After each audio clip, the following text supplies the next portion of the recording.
Putik din oh. Dati oh.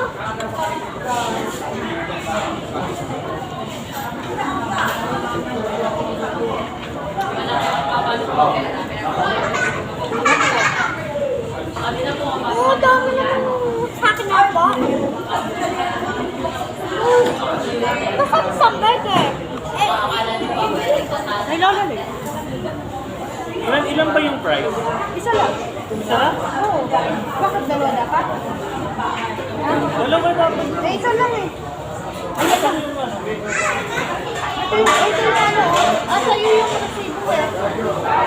Sabihin mo doon, kulang pala eh. Ayun mga resibo oh.